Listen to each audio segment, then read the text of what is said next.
Benvinguts i benvingudes a les 5enes jornades del nou espai obert que porten per títol Gènere, transversalitat i psicoanàlisi. Moltes gràcies a totes i a tots per ser-hi. Molts de vosaltres ja coneixeu el nou espai obert, però per qui no sigui així farem una petita introducció. El nou espai obert és un espai d'intercanvi entre psicoanalistes, estructurat en una xarxa de tallers clínics.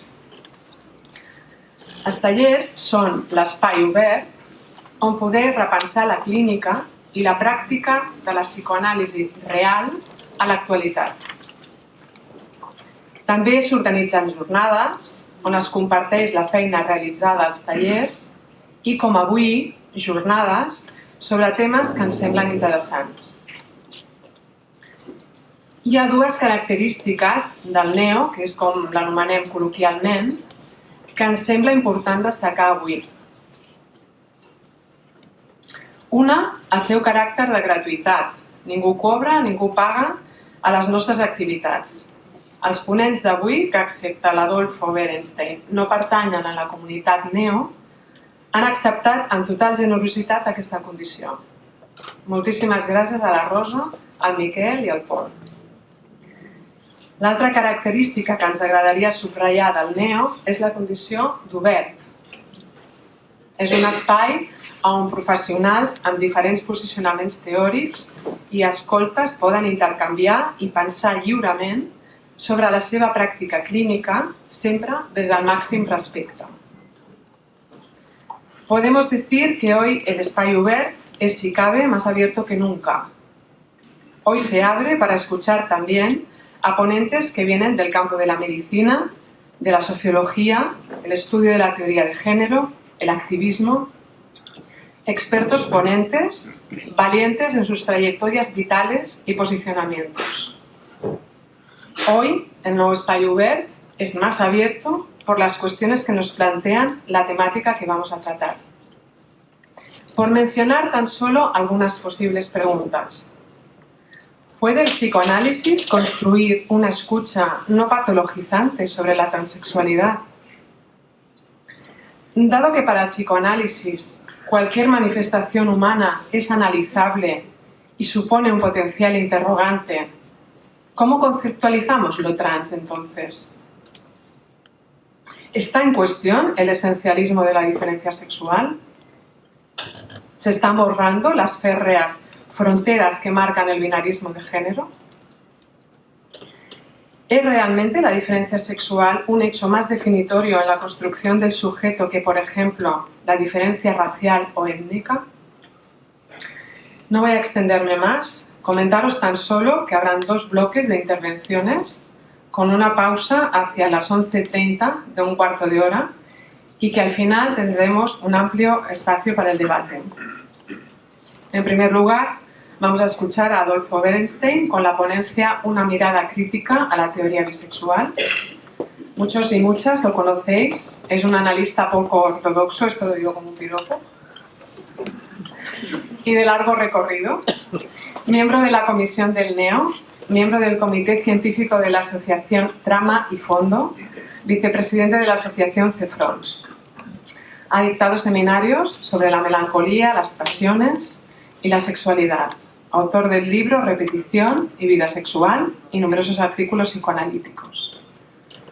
En segundo lugar, intervendrá Rosa Mirall, doctora en ginecologia, sexòloga i feminista, directora del Servei de Ginecologia a la Sanitat Pública i del Servei Trànsit d'Atenció a la Salut de les Persones Trans. Ella nos hablarà dels processos emocionals i experiències vivencials de les persones amb identitat trans. Passo la paraula a Adolfo, només demanar-vos, sisplau, que poseu en silenci els mòbils. D'acord? Moltes gràcies.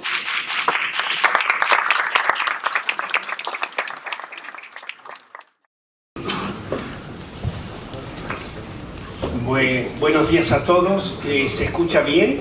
Sí, perfecto. Quiero comenzar esta exposición con una poesía. porque pienso que los poetas pueden transmitir con cierta claridad y lírica lo que para mí en mi discurso son torpes palabras. Esta poesía, este fragmento de poesía pertenece a William Carlos Williams y de alguna manera la he elegido porque transmite el sentido de lo que les voy a contar. Dice así: sin invención nada queda bien espaciado, a no ser que la mente cambie, a no ser que las estrellas se midan de nuevo, de acuerdo con sus relativas posiciones. La línea no cambiará, la necesidad no se matriculará. A no ser que haya un pensamiento nuevo, no puede haber una nueva línea. Lo antiguo continuará repitiéndose con recurrente mortalidad. Sin invención, nada yace bajo el embrujo del avellano. El aliso no crece entre los oteros que bordean todo menos el exhausto canal de los antiguos sombríos. Las pequeñas huellas de los ratones bajos colgantes de los herbazales no aparecerán. Sin invención, la línea nunca tomará sus antiguas divisiones, cuando la palabra, la ágil palabra vivía en ella, convertida ahora en calma. Les voy a contar, y mi deseo es que puedan seguirlo con la máxima atención, les voy a contar una historia, una larga historia que será el relato de mi exposición. El sexo, la sexualidad, la vida sexual, se halla desde hace mucho tiempo bajo la mirada vigilante y disciplinaria de la medicina y la psiquiatría, y por qué no decirlo, también del psicoanálisis y de la pedagogía. No es un fenómeno para nada nuevo el manto patológico con el que se envuelven las manifestaciones del sexo, ni las tendencias a normalizarlo o pautarlo, cuyos efectos alcanzan las orillas mismas del campo psicoanalítico. Basta recorrer los archivos médicos psiquiátricos reabiertos por las investigaciones de Foucault para comprobar las preocupaciones por controlar y modelar la vida sexual de los seres humanos. A comienzos del siglo XVIII, para ser más precisos, alrededor del año 1710, aparece en Londres la publicación de un texto panfletario, creo que podríamos llamarlo así, de autoría anónima, aunque algunos historiadores nombran a John Marten, un médico de dudosa titulación, como su creador. Estaba dedicado a un tema que adquiere a partir de allí una gran acogida en la población urbana masculina: la masturbación. La publicación llevaba el nombre de Onania, en honor al bíblico Onán, y se advertía en ella de los peligros que podía ocasionar en la salud de las personas el ejercicio de este vicio solitario y privado. El hábito oculto de esta práctica sexual producía para los editores de Onania trastornos muy variados, y todos ellos, por cierto, preocupantes, desde la ceguera a las enfermedades orgánicas de todo tipo, incluso la tuberculosis, desde la astenia, la locura y el suicidio, desde la sodomía y la homosexualidad a la degeneración. Onania era distribuida en bares, peluquerías y en cualquier centro de reunión de hombres, y su fama fue creciendo con el tiempo hasta saltar el estrecho de agua que separa la isla del continente europeo. No solo se hablaba en sus hojas de la autopolución y sus riesgos, también comenzó a publicarse la confesión escrita de muchos masturbadores que deseaban escapar del tormento o ya lo habían hecho. Eran historias fascinantes que atraían la atención de los lectores y acrecentaban el número de los seguidores de la publicación. Alrededor de Onania comenzó a gestarse una verdadera explosión económica. A los consejos dados en sus artículos para mejorar la situación de muchos masturbadores, se agregaron una cantidad de remedios y pociones destinadas a combatir el mal, preferentemente vendidas en las editoriales y librerías. Así aparecieron en el mercado de la masturbación numerosas bebidas milagrosas que anulaban los efectos del vicio, pastillas vigorizantes para neutralizar la pérdida de la fuerza vital, o artificios y aparatos como mitones para dormir, alarmas de erección, cápsulas para el pene o aros para impedir la fricción de las sábanas durante la noche. Había que evitar por todos los medios que el mal se extendiera en el cuerpo vicioso y acarreara graves disturbios en la persona afectada. La tecnología y la farmacopea se pusieron como siempre rápidamente en acción para detener el contagio de este hábito, colaborando con los consejos enunciados en la publicación.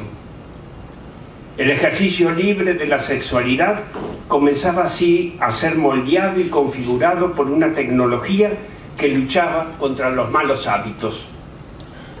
Un poder difuso y descentralizado iba a mostrar poco a poco su presencia en las clasificaciones médico-psiquiátricas sobre los trastornos de la sexualidad, acompañado de normas pedagógicas, preceptos morales y regulaciones sociales y administrativas sobre el sexo.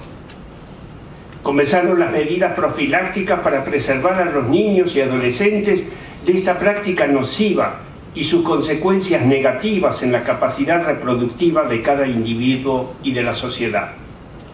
La masturbación extendida era una amenaza latente que ponía en peligro el crecimiento de la población. El sexo debía ser vigilado y castigada toda posible desviación de lo que podía considerarse normal por la cultura de la época. La prevención más importante por la trascendencia de sus efectos fue sin duda la vigilancia permanente de los padres y su presencia disciplinaria. Se podría decir, de un modo general, que la masturbación contribuyó a la construcción de la familia nuclear, tal como la conocemos hoy, favoreciendo el acercamiento de padres a hijos alrededor de los peligros que podía ocasionar el ejercicio abusivo y antinatural de la sexualidad infantil. Aproximó a los padres, acortó su distancia con los hijos a través de la prevención puesta en la vigilancia sexual, pero al mismo tiempo acrecentó en ellos el peso de los fantasmas incestuosos. Era un deber de los padres impuesto por el poder de la medicina y la pediatría proteger al niño de los vicios autoeróticos si deseaba fortalecer su buena salud corporal y mental. El cuerpo del niño era por primera vez, de una manera nítida y transparente, una preocupación familiar, educativa y médica en el control y dominio de los impulsos sexuales. Las medidas de vigilancia trataban de impedir el despertar temprano y peligroso del instinto sexual y prohibir con una mirada condenatoria todo intento de excitación que obstaculizara el normal desarrollo del individuo. En esta dirección, hallamos 2 siglos más tarde, las normas higiénicas y educativas promovidas por el padre de Schreber, que alcanzaron un gran prestigio durante el régimen nazi con los kindergartens y tuvieron tan nefastas consecuencias sobre su hijo, cuyas memorias ocupan un lugar entre los casos analizados por Freud. Esta onda popular y folletinesca creada alrededor de la masturbación por onanía fue decreciendo con el tiempo, pero dejó un profundo rastro en el tratamiento médico-moral a través de diversas obras especializadas. Algunas de ellas se ocuparon de los peligros que la práctica ocasionaba en la salud y de las limitaciones reales en prevenirlos y dominarlos. Se reconocía en el masturbador la existencia de fuerzas interiores, deseos y fantasías poco accesibles al control médico. Muchos autores plantearon frente a este vicio que proviene desde dentro del sujeto, desde su interior, implementar como mejor y único remedio efectivo la culpa. Como ven, la religión y la pedagogía debían ayudar a la medicina en esta tarea destinada a transformar el placer narcisista de una etapa del desarrollo del individuo y encauzarla hacia la madurez de una sexualidad normalizada y reproductiva. Desde este punto de vista, la masturbación era una muestra de infantilismo que se oponía al destino sexual de todo individuo, sea macho o hembra. El desarrollo sexual era normal si cumplía con la finalidad inherente a su naturaleza, la conservación de la especie, y se consideraba como una desviación enfermiza o una anomalía cualquier obstáculo que interfiriera este camino. La masturbación era un peligro para la subsistencia humana porque suponía un gasto improductivo de energía corporal puesta al solo servicio del goce sexual.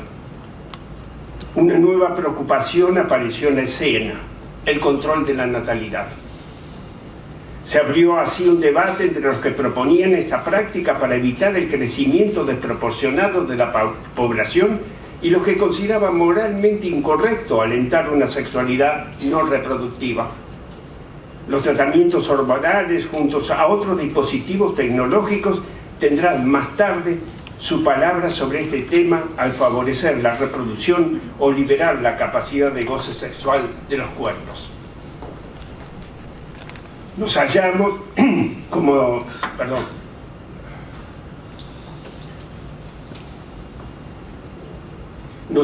como dirá Michel Foucault, frente a una nueva productividad del sexo, a nueva forma de disciplinarlo, de recrearlo y de favorecerlo, de inscribirlo socialmente como norma o rechazarlo como amenaza, de conducirlo hacia un aumento de la natalidad o de restringirlo si la población minoritaria es un peligro por razones políticas, religiosas o raciales, de castigarlo con leyes y normas, de orientarlo en las tendencias y los deseos sexuales, de modelarlo en las fantasías y estimularlo imaginariamente. El sexo está atrapado por esta red de poder que ha penetrado en el cuerpo humano. La sexualidad era así la causa de múltiples trastornos corporales y anímicos, y al mismo tiempo la propia vida sexual del individuo era vigilada para evitar sus desviaciones patológicas. La sexualidad pasó a ser de este modo un problema médico de primer orden. En 1886, más de 150 años después de Onania, aparece en lengua alemana la obra de Krafft-Ebing, un verdadero compendio de las formas de manifestación de la vida sexual que va desde lo normal a lo patológico, desde las tendencias de la vida amorosa al fetichismo, el sadismo, el exhibicionismo, la homosexualidad o el masoquismo. Sus psicopatías sexuales pondrá el acento en el instinto sexual y su desarrollo, y en esa lucha sin tregua entre el instinto y las buenas costumbres, entre la sexualidad y la moralidad. Quiero traerles ahora un caso clínico que pueden encontrar en la observación 354 de la obra de Krafft-Ebing. Es la autobiografía de un médico húngaro nacido en el año 1844. Vivaz e inteligente, jamás experimentó la alegría de ser un niño, prefería ser una niña. Exteriormente era un niño, pero en su fuero interior era una niña perezosa, de corazón tierno. A pesar de amar al padre, tenía sus opiniones contrarias a su manera de sentir, mientras que la madre lo trataba de conducir sin hacerle sufrir el ridículo. Su deseo de pertenecer al mundo de las mujeres lo alejaba de los niños y lo atraía a las niñas. Ya en la escuela tenía una inclinación por los guantes de mujer, trataba de ponérselos en secreto en cuanto podía. Avergonzado, cuando lo descubre su madre, decide esconder su predilección por las cosas femeninas. Bajo ningún precio se hubiera mostrado a otros vestida de niña, porque temía exponerse a la burla. Deja su país natal por el trabajo de su padre y pasa a residir en Alemania, donde continúa sus estudios. Allí se encuentra con un régimen escolar más severo y las continuas ironías de sus compañeros por su manera de niña.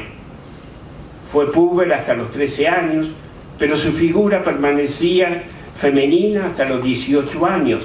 En esa época asoma la barba que oculta en parte su aspecto femenino. Si bien ignoraba casi todo lo concerniente a la sexualidad, tenía el sentimiento cierto de preferir ser una mujer y no hubiera temido el bisturí de la castración para alcanzar ese fin. Terminados los estudios, frecuenta ambientes disolutos.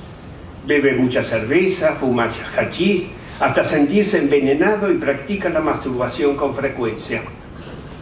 Parecía ser un hombre doble, masculino, pero mezclado de feminidad. Sabía que tenía inclinaciones femeninas y, sin embargo, creía ser un hombre. Se gradúa de médico y se casa con una mujer enérgica y amable. Continúa la autobiografía. Cumple con sus deberes de esposo, pero sin satisfacción porque, siendo un hombre desde el punto de vista exterior, tiene siempre sensaciones físicas y psíquicas femeninas. La posición del hombre, dice en su autobiografía, le es difícil y siente por ella una aversión particular. Se siente siempre pasivo, vive el acoplamiento como una mujer. Tiene la impresión de la cohabitación de dos mujeres, una de las cuales se considera como hombre enmascarado. Debe ocultar su estado a su propia mujer. Le sería difícil volverse un homosexual pasivo, pero la prohibición religiosa pone allí un obstáculo. En su calidad de médico militar vivió los horrores de la pederastia de los turcos en los hospitales que despertaron en él un profundo rechazo. Desde hace tiempo experimenta la percepción de ser una mujer de los pies a la cabeza. Una voluptuosidad indecible se apodera de él y se siente transformado en mujer. Se percibe como un hombre en un cuerpo de mujer. El pene le parece un clítoris, la uretra se asemeja a la entrada de la vagina siempre húmeda, el escroto le parece ser los grandes labios, siente los pezones como senos, tiene la sensación de poseer una pelvis de mujer. Tiene periódicas perturbaciones mensuales, hemorragias por el ano, las encías o la nariz. A pesar de ser padre con grandes dificultades y sin tener placer, se pregunta de qué sirve la suprema sensación de goce femenino si no se tiene la emoción de la concepción.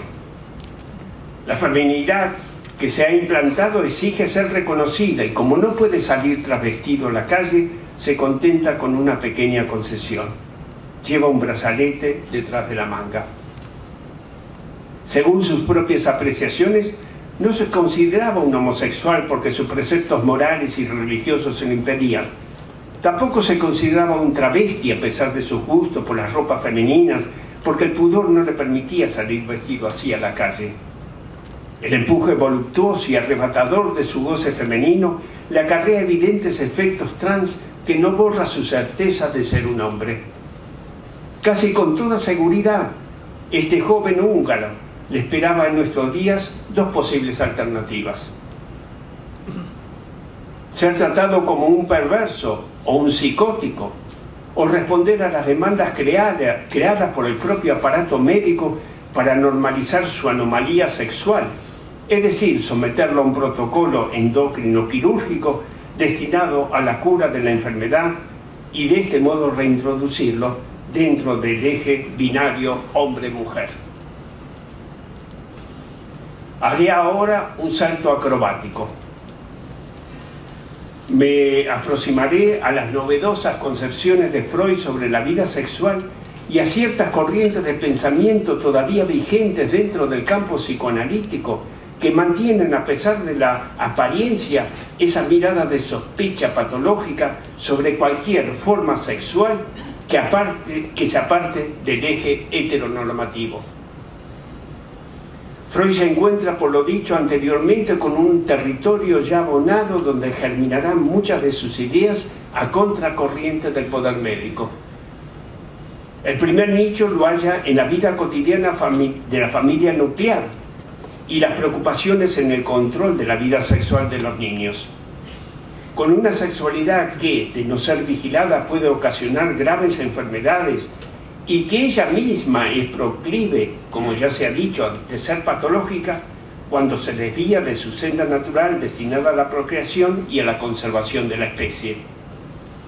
En segundo término, Freud choca con las definiciones acuñadas por el pensamiento médico-psiquiátrico, por ejemplo, el innatismo, la degeneración, que serán revisadas en su teoría y permitirá la aparición de nuevos conceptos en el campo de la sexualidad. Freud se alza con una poderosa fuerza en los tres ensayos contra el innatismo y la degeneración, pero también contra el poder institucional de la medicina y la psiquiatría. Aún hoy nos hallamos lejos de separar al psicoanálisis del discurso médico, sostenido por las clasificaciones patológicas y el diagnóstico diferencial de los cuadros clínicos, pensando que allí se hallan los puntos de apoyo de nuestra práctica, cuando es el nacimiento en acto de la verdad inconsciente, única e irrepetible, lo que guía el devenir de la clínica psicoanalítica. El lazo entre la sexualidad y la infancia no es una invención freudiana. Viene de ese más allá histórico, marcado por la publicación de Onania y sus preocupaciones por la masturbación. Es interrogar la sexualidad del adulto a través del relato de los recuerdos infantiles para retomar así el hilo del autoerotismo y extender su tejido más allá de los órganos genitales. Freud eleva el sexo infantil al rango de discurso y a partir de su obra los niños hablan y su voz tiene una escucha. Ya no se trata en los escritos freudianos del hábito solitario de la masturbación y el privilegio de la zona genital en los hombres, sino del encuentro decisivo del cuerpo del infante con el cuerpo de la madre o de sus sustitutos. Allí aprenderá el pequeño sujeto a reconocer con los cuidados que le prodigan el valor erógeno del cuerpo.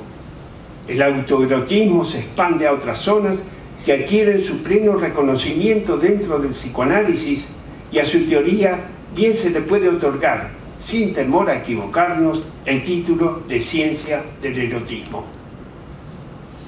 Se diseña en la obra de Freud un cuerpo erótico configurado alrededor de las llamadas zonas erógenas, verdaderas erupciones de lava volcánica que busca por causas naturales encontrar una descarga satisfactoria. El cuerpo erógeno del niño no se reduce, como se pretendía siglos atrás, a la sola excitación de sus órganos genitales. Las fuentes ahora son diversas, múltiples y variadas, y la sexualidad adquiere así una coloración polimorfa y centrífuga, que hoy no podemos calificar de perversa como pretendía Freud, aún envuelto por la atmósfera de una cultura que tachaba de perversión cualquier desviación de los fines sexuales. Descentrar la sexualidad de la anatomía genital y hacer de su práctica un ejercicio no vinculante a la reproducción era ya un gran paso que provocaría en el futuro de la sociedad y de la cultura grandes cambios de consecuencias inesperadas. La sexualidad dejaba de ser una prerrogativa exclusiva de la vida adulta al reconocerse su presencia en la infancia, y la heterosexualidad, aunque dominante y fuertemente excluyente, dejaba entrever la existencia de otras especies sexuales que, alejadas del juego de la reproducción, ponían en un primer plano el goce erótico. Por otra parte, la genitalidad ya no podía considerarse como una estación terminal y normativa de una supuesta y equívoca maduración libidinal. A la unicidad del instinto sexual preconizada por el pensamiento médico-psiquiátrico, Freud opondrá su idea sobre la multiplicidad de zonas erógenas y pulsiones parciales. Ellas en su diversidad coexisten y se entrecruzan, tejiendo con sus hilos la tela de un sexo único y singular para cada individuo. En esa época de gran represión sexual, lo novedoso fue darle a la homosexualidad, en la teoría psicoanalítica, un nuevo estatuto que la apartaba de la degeneración hereditaria, aunque todavía pesaba sobre ella la sombra de la anomalía y la perversión.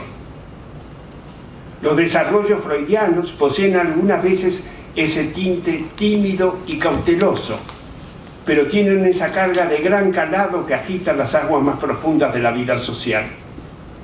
Al tratar de una nueva manera a la homosexualidad, Freud intenta salir del eje heteronormativo y así desanudar el fin del instinto sexual de la conservación de la especie humana y colocar en el centro de la vida sexual la satisfacción erótica. Sin entrar aún con pleno derecho en el campo de la normalidad aceptable, la inclusión de la homosexualidad adquirió en la obra freudiana un cierto aire de frescura frente a las rígidas concepciones médico-psiquiátricas. Condenada por la psiquiatría al campo de la patología, permaneció dentro del psicoanálisis sin liberarse muchas veces de su sello perverso, vigente aún en nuestros días.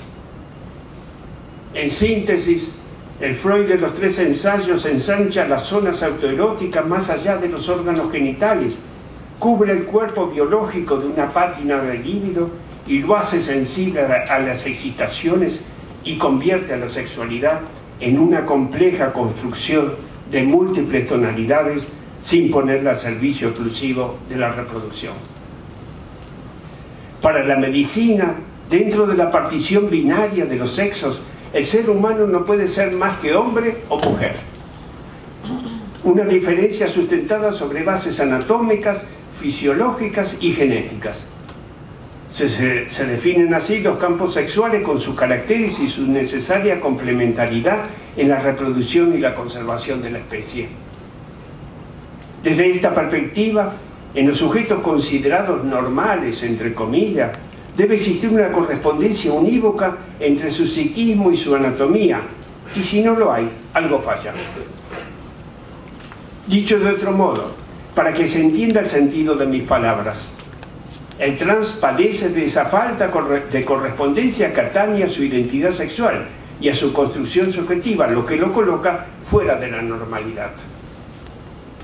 Como pueden ver, solo hay un modo de concebir la vida sexual humana dentro de la normalidad. Ella debe ser heterosexual y procreadora, y se consideraba perversa o psicótica toda forma de deseo sexual fuertemente desviado del eje heteronormativo y de su finalidad sexual. En una entrevista otorgada al diario La Stampa de Italia, Foucault habla con contundencia sobre este tema.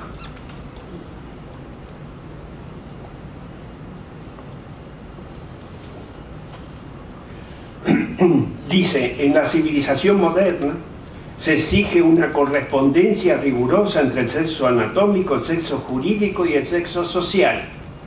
Estos sexos deben coincidir ordenados en una de las 2 columnas de la sociedad. Estas palabras nos permiten llegar a la conclusión de que la lógica binaria de los sexos, sostenida por el discurso médico-jurídico y también por otras disciplinas entre las que se halla, con algunos matices, el propio psicoanálisis, es el patrón normativo de la vida sexual. Y menciona el psicoanálisis como soporte de la lógica binaria porque en su entramado teórico aparece la idea freudiana de una bisexualidad originaria que abrirá un abanico de reflexiones a partir de la década de los 70 del siglo pasado y en especial los desarrollos presentes en la obra de Judith Butler y Gayle Rubin. Si bien podemos considerar a la disposición bisexual originaria como una simple estación intermedia en la construcción de la organización sexual infantil, hecho que le permitirá a Freud separarse del discurso médico fundado en la anatomía del órgano genital, es imprescindible hacer hoy una crítica a esa posición. Debemos poner bajo tela de juicio la relación establecida en su momento entre la cultura y la bisexualidad, que le otorgaba a la cultura un carácter secundario y le daba a la bisexualidad una condición originaria, cuando en realidad lo que acontece es todo lo contrario. Dicho de otro modo, la cultura, o si se prefiere la organización simbólica de cada época, es la matriz en la que se apoya cualquier intento de hacer inteligible la sexualidad. Y por lo tanto, las disposiciones sexuales no son meros hechos primarios, prediscursivos, sino el resultado impuesto por la cultura dominante. Es la ley de la bipartición sexual presente en el tótem y tabú la que crea la disposición bisexual, y no la disposición entendida como natural y originaria la que da soporte a la ley. Freud consideraba primario a lo que era secundario y natural a lo que era un simple efecto discursivo de la ley. La ley es una práctica discursiva generadora de universos y ficciones, y es la propia ley, y aquí su tautología, la que configura un orden que hace de esa misma ley su poder garante. El campo de relaciones que ella configura depende de un orden cuya ley es, al mismo tiempo, fundamento y razón de su existencia. La ley que organiza la vida sexual de los seres humanos es la ley de la prohibición del incesto y las leyes de parentesco, y el poder de esta ley emana de su propia legitimidad y excluye como anormal o sospechoso de serlo a toda forma que desborde los límites de la división binaria de los sexos. Este ordenamiento bisexual es el simple y complejo resultado de un largo proceso psicológico y social, de costumbres y hábitos dominantes en el imaginario cultural, transmitidos de generación en generación por la ley. Se trata ahora de pensar los efectos de esa ley aún dentro mismo del psicoanálisis. Y preguntarnos sin miedo por qué en su dispositivo teórico se mantiene aún el sistema binario hombre-mujer, macho-hembra, dentro de una normalidad que califica cualquier desviación del eje como posible patología.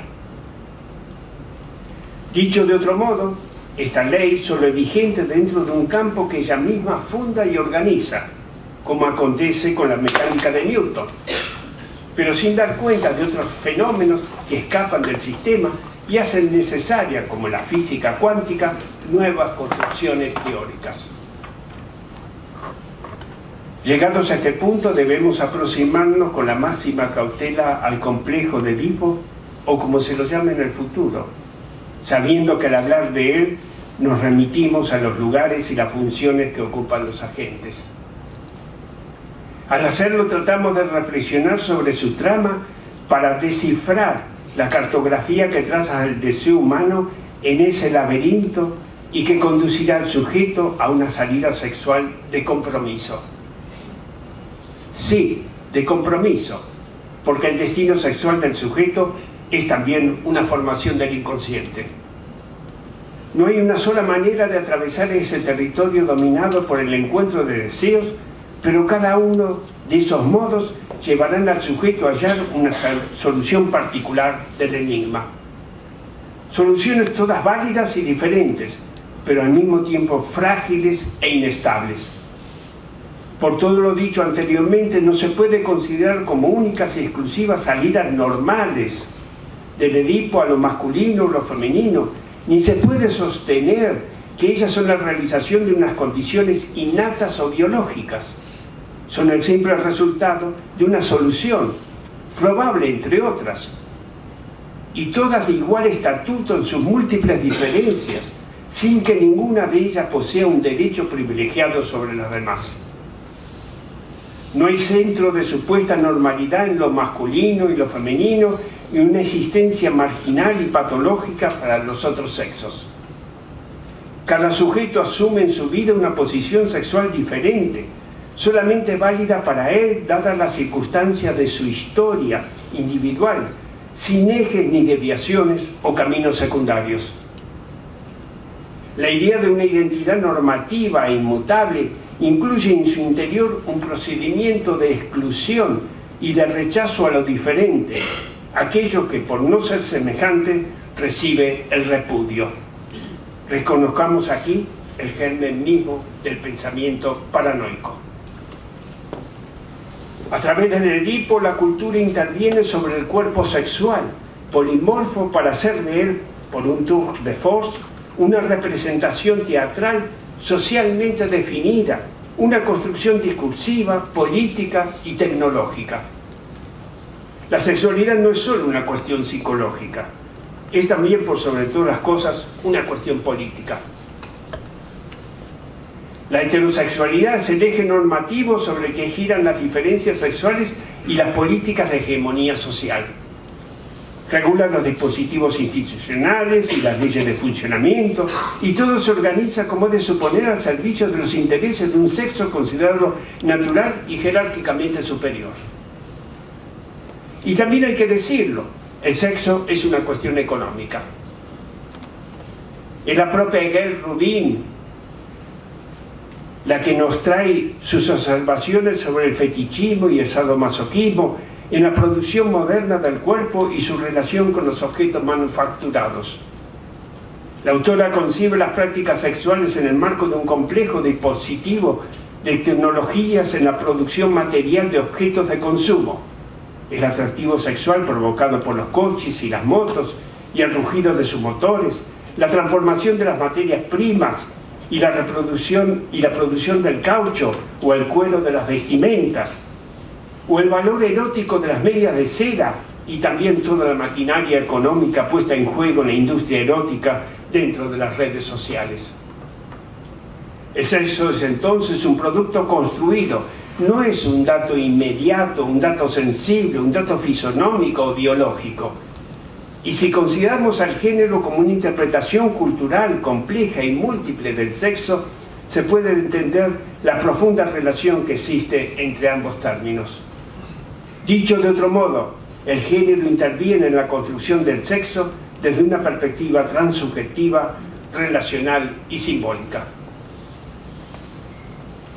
El género condensa en la cultura una multiplicidad de discursos y prácticas productivas, de leyes y reglas, de técnicas y saberes que ordenan y delimitan la noción de sexo y su reproducción.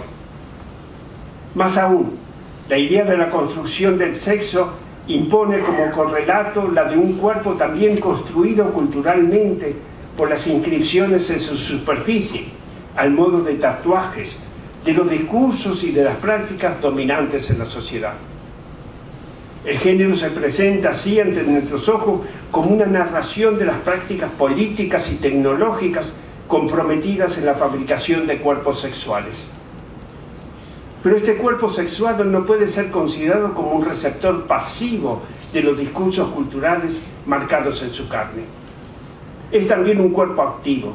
Desde el psicoanálisis supo reconocer las zonas privilegiadas de goce, las rutas infinitas del deseo, las fuerzas indomables de la pulsión o los laberintos de la repetición tejida con los sutiles hilos del inconsciente. Cuando hablamos de género, y aquí me apoyo en las ideas de Judith Butler, resulta inevitable relacionarlo con uno de los géneros que nos llega de la clásica cultura griega, la teatralidad. Pues sí, nos hallamos dentro de la comedia dramática de la vida. La comedia sexual es una performance teatral, un modo de interpretar el cuerpo sexuado.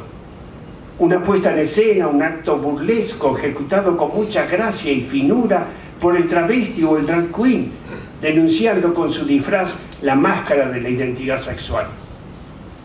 El género se construye con actos repetitivos y estilizados, movimientos, prácticas y gestos del cuerpo que produce la ilusión de una identidad sin fisuras, cuando es un acto performativo que el gran público, como lo describe Judith Butler, incluidos los propios actores y actrices, se conjuran en creer y retomar bajo la forma de creencia.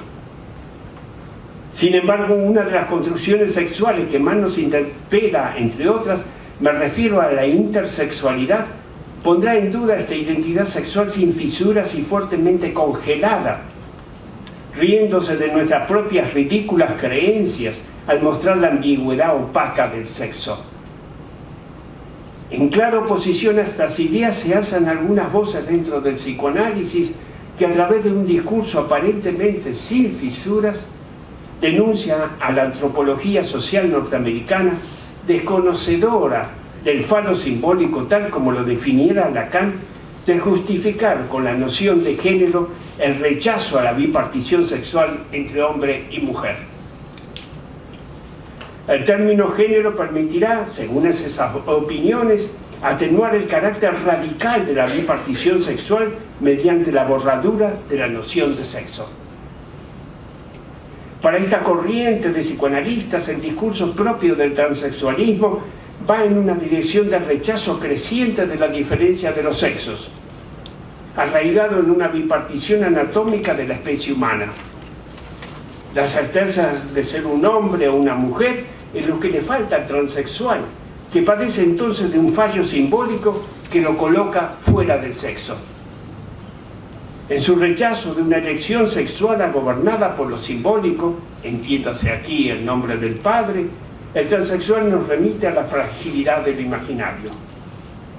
Llegados a este punto, solo queda dar un paso definitivo y señalar al transexual como un psicótico en su intento de reparar la falla simbólica de la filiación por la vía de lo real, abriendo así las compuertas a la terapia hormonal y quirúrgica propuesta por la medicina como solución final al dilema.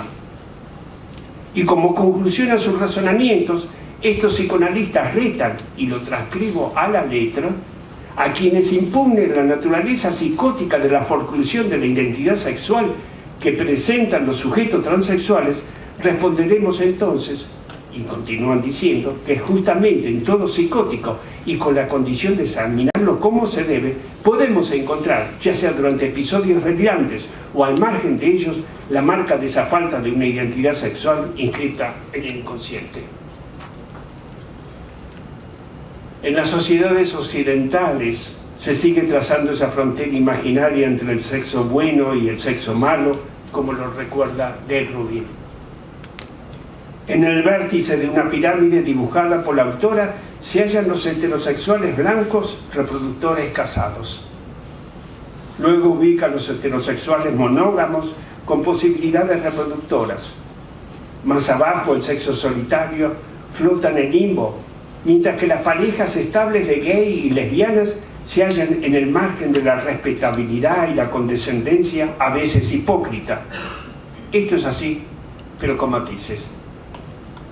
Bruce LaBruce, escritor y cineasta de culto, doblemente marica porque su nombre Bruce indica la manera de designar al marica en la década de los 50 en Estados Unidos, denuncia la situación actual por la que atraviesa el movimiento gay, no tanto desde el exterior, sino desde sus entrañas mismas. Lo interesante del movimiento gay, dice LaBruce, es que su motor era el sexo militante, sexo político. Los gays ya no pedían perdón por ser como eran, asumían prácticas hardcore sin contemplaciones, pero tanto esta revolución como la atención sanitaria posterior estuvieron centradas en hombres gay de raza blanca y clase media. Los transexuales, las minorías étnicas y las mujeres quedaban fuera de la ecuación, a pesar que ellos también se estaban muriendo de SIDA. El movimiento gay se ha aburguesado. En los 70, la lucha era para que se les considerara iguales que los demás. Hoy la asimilación, yo emplearía aquí un término Foucaultiano, la tendencia a normalizar el poder político, ha llegado a tal punto que muchos de ellos se han apartado de los valores que defendían, alineándose con la moral conservadora. La oleada del conservadurismo gay es casi indistinguible del patriarcado blanco. Descendiendo aún más en la pirámide de Rubin se encuentran las castas sexuales más despreciadas, que incluyen a los transexuales, travestis, fetichistas, sadomasoquistas y trabajadoras o trabajadores del sexo. En el fondo de todo, en el infierno, se hallan los pedófilos. Como pueden ver, a medida que se desciende hacia la base, se pierde el reconocimiento social y aumenta la presunción de enfermedad mental.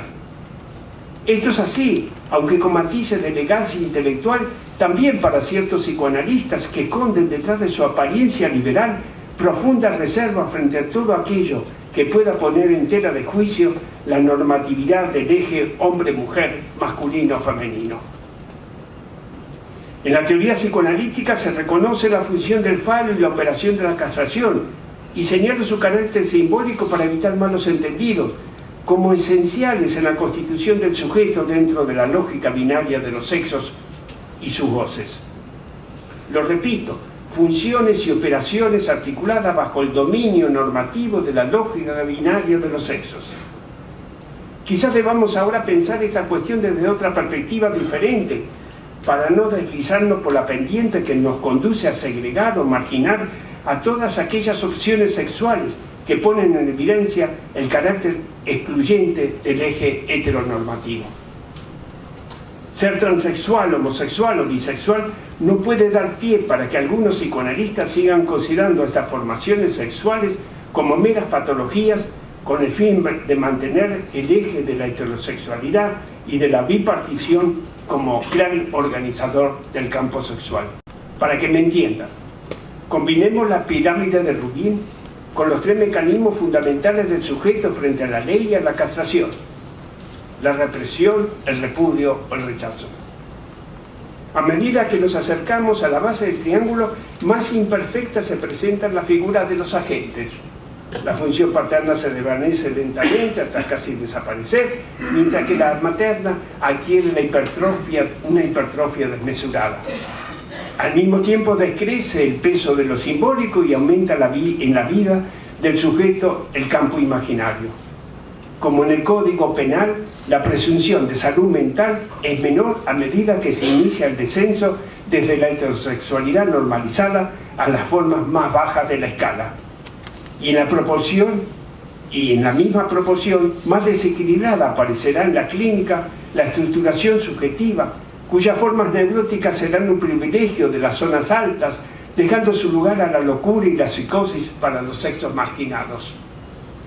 Y aunque esto pudiera no ser siempre así, tiene altas probabilidades de ser considerado de esta manera si la mirada del psicoanalista está atravesada por las estructuras patológicas y su tendencia natural a normalizarlas.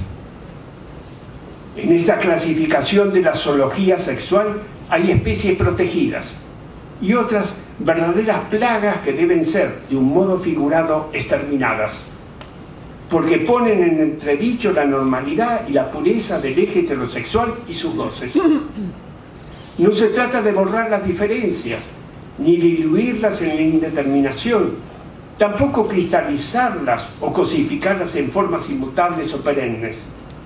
La vida sexual de los sujetos transita por diversos senderos de acuerdo a la historia personal de cada uno y lo hace en consonancia o divergencia con las prácticas discursivas dominantes en el contexto social en el que se vive. Al admitir una perspectiva así de la sexualidad, se ahonda en los matices y las diferencias, y se abandona la aparente transparencia de la anatomía genital.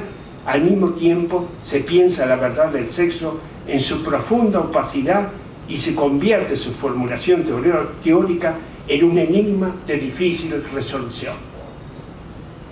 Ahora solo nos queda, al hablar del sexo bajo el modo de una alternativa posible e incierta, la construcción de conjeturas que permitan una aproximación a su verdad. Escuchemos por un momento el sonar de las trompetas que anuncian el cambio de sexo de Orlando en la brillante obra de Virginia Woolf y demos paso a sus reflexiones.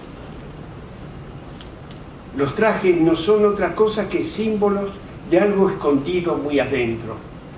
Fue una transformación de la misma Orlando la que determinó su elección del traje de mujer y sexo de mujer. Quizá, al obrar así, ella solo expresó un poco más abiertamente que lo habitual. Es indiscutible que su característica primordial era la franqueza, algo que les ocurre a muchas personas y que no manifiestan. De nuevo nos encontramos ante un dilema, sigue Virginia Woolf. Por diversos que sean los sexos, se confunden. No hay ser humano que oscile de un sexo a otro y a menudo solo los trajes siguen siendo varones o mujeres, mientras que el sexo oculto es lo contrario del que está a la vista.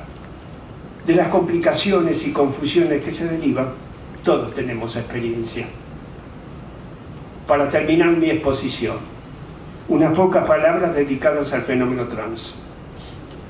Su presencia en un primer plano en las sociedades modernas se debe fundamentalmente a los movimientos que luchan por el reconocimiento de la diversidad sexual, pero también con un sentido contrario a los avances producidos en la modelación del cuerpo, convertido en verdadero banco de prueba para los desarrollos de la tecnología médica en los tratamientos hormonales y quirúrgicos.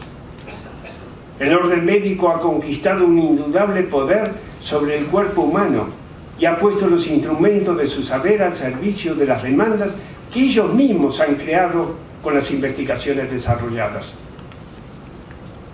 Demandas que le son devueltas en espejo al médico cuando algunos transexuales decididos por la intervención médica dictan la necesidad imperativa del tratamiento hormonoquirúrgico. Tratamiento hormonal que busca acentuar los caracteres secundarios del sexo deseado y quirúrgico cuando interviene sobre la anatomía de los órganos genitales, llevando a cabo una operación plástica para su transformación. La medicina de hoy genera la ilusión de crear nuevas formas de sexo con una confección a medida del usuario, sin preguntarse demasiado por lo que está en juego en la vida de los sujetos que le demandan ese cambio. Solo se trata de ejecutar protocolos que borran todo rastro de subjetividad. Sin embargo, ciertas fisuras y voces cada vez más perceptibles aparecen dentro y fuera del campo de la medicina, criticando los procedimientos tecnológicos utilizados en las conversiones sexuales y poniendo en duda el saber que los médicos afirman poseer sobre la verdad del sexo.